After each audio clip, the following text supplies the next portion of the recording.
E vamos lá, né? O nosso programa menciona Piaget dentro do comportamentalismo um pouquinho erroneamente. A gente, na verdade, distingue comportamentalismo e construtivismo. O comportamentalismo na psicologia tem uma longa história, com Watson, com Pavlov, com Skinner, né? E quando chega em Jean Piaget, esse simpático senhor que você está vendo aí na foto, na verdade, no Brasil, a gente chama isso mais de construtivismo, né? Porque ele não é exatamente um comportamentalismo mecanicista. Então, vamos ver o que o Piaget propôs na psicologia do desenvolvimento. Ele propôs um modelo chamado também de psicologia genética, porque vai estudar a origem. Ele chamava esse estudo psicológico de epistemologia genética, porque ela estudava exatamente a origem da percepção, da cognição, da aprendizagem na criança, que se dava por uma combinação de fatores, categorias a priori que estavam na criança e as relações dessa criança com o seu ambiente. Piaget dividiu o desenvolvimento em estágios por faixa etária. E aqui cabe uma palavrinha de por que então o Piaget não é exatamente 100% comportamental, né? Porque se a gente for olhar, e depois nós vamos ter um outro módulo sobre isso, o empirismo ele imagina sempre, do qual o comportamentalismo é mais próximo, né? Sempre o conceito de que a sua mente ela é uma folha em branco. E que o que você vivenciar vai causar uma impressão nessa folha e isso vai ficar registrado lá. Quando o Piaget propõe o desenvolvimento por faixa etária, ele tem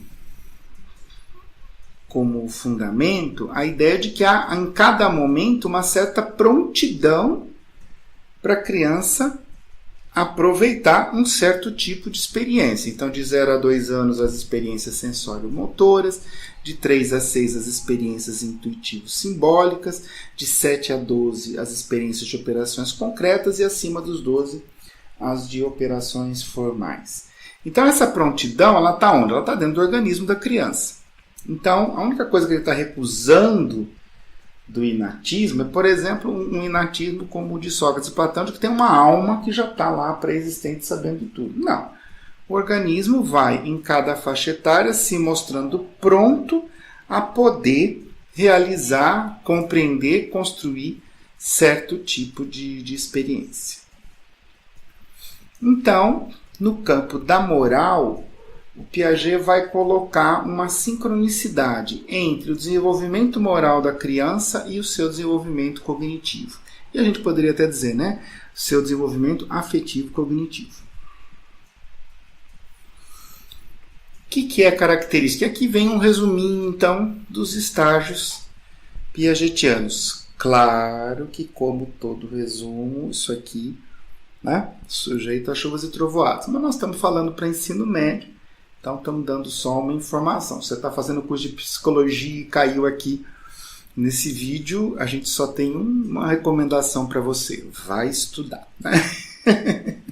Pega aqui a base, mas depois vai lá estudar. Então, de 0 a 2 anos, né, a criança está desenvolvendo o quê? A percepção sensorial. Ela nasce pronta para desenvolver percepção, né? Pronta para começar a se movimentar.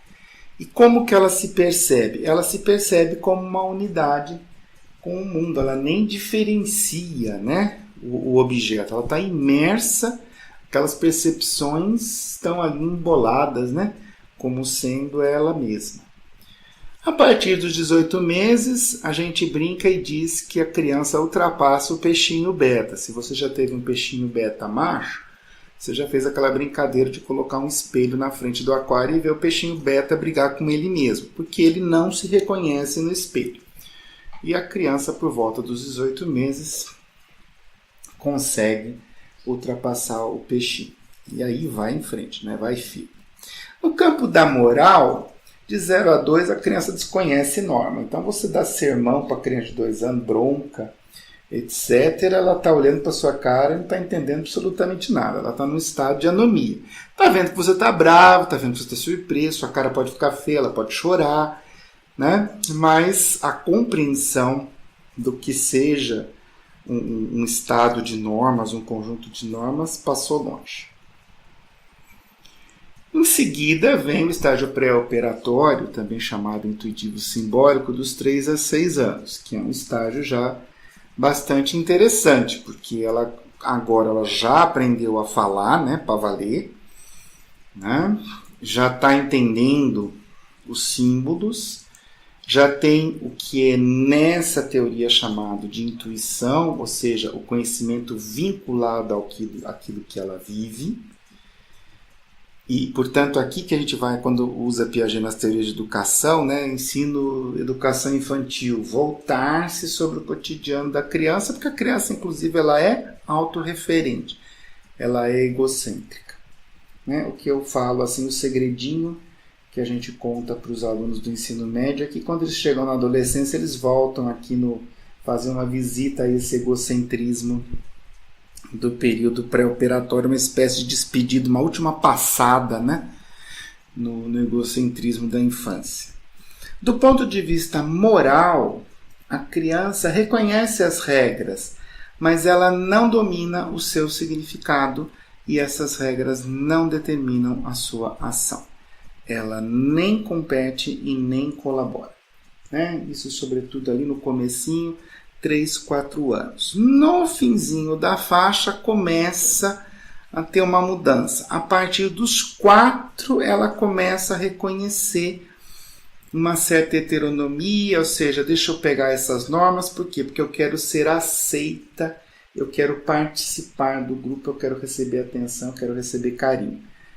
Né? Então, ela começa a trazer essas regras com esse significado.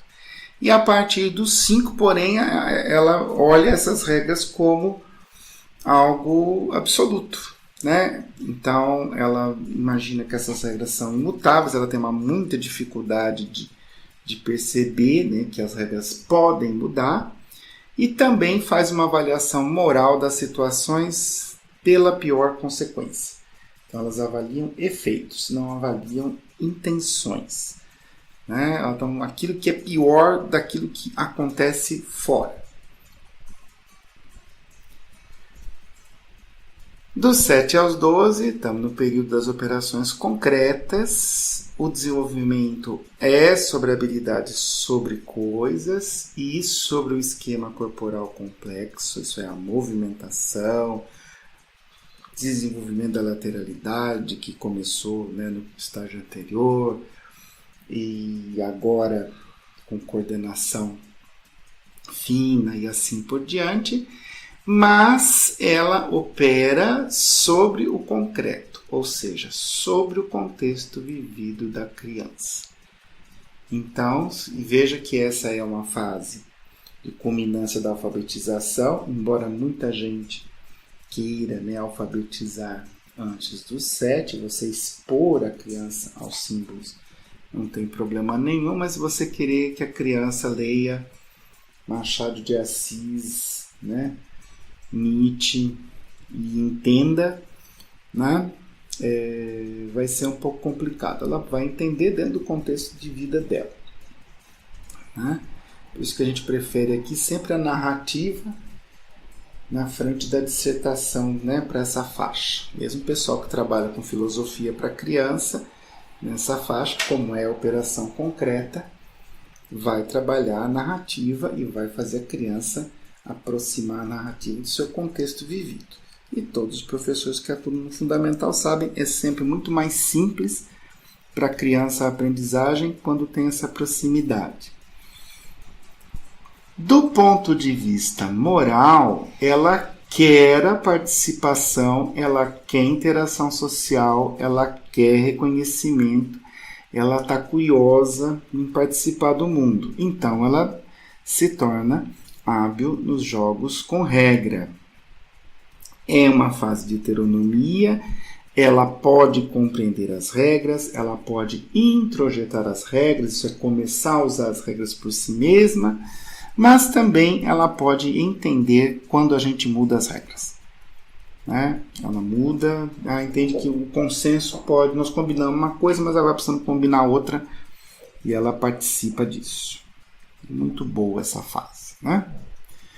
E então, ela deveria entrar no estágio das operações formais a partir dos 12 anos, com o pensamento abstrato, formulação de hipóteses, raciocínio dedutivo, né? Que é aquele que estabelece leis gerais e aplica para os casos particulares, muito importante no mundo da moral, e que ela, na afetividade e moralidade, vai desenvolver por interação, por participação e cooperação, estabelecendo relações de reciprocidade do jeito que você me trata, eu vou te tratar. Tá? Começa a ter, então, por essa regrinha da reciprocidade, uma organização autônoma das regras morais. Começa a criticar as normas vigentes, né? Aí já é a pré-adolescência, a adolescência aparecendo, né? A aplicação pessoal das normas morais, a discussão de regras morais mais abstratas, que não estão no alcance da experiência vivida por ela. Então, aqui ela começa a ultrapassar o mundo, né? E aqui começa uma diferença do final do Fundamental 2, o ensino médio, para quem estuda em educação, né? Porque aqui o adolescente e o adolescente jovem já tem que ser capaz, né, de ir além do seu cotidiano. Então, às vezes a gente vê um discurso, a educação tem que ser aplicada ao cotidiano, e isso falado para o ensino médio, mas por que está acontecendo? Porque eu não estou tendo o amadurecimento afetivo e moral, e nem o cognitivo correspondente para essa faixa etária, tal como o senhor Jean Piaget estudou, propôs. Não é que ele previu, porque ele não era profeta, né? Mas ele fez uma previsão, sim, do ponto de vista científico, que é bastante discutido, né? Se essas coisas acontecem nessas faixas etárias ou não.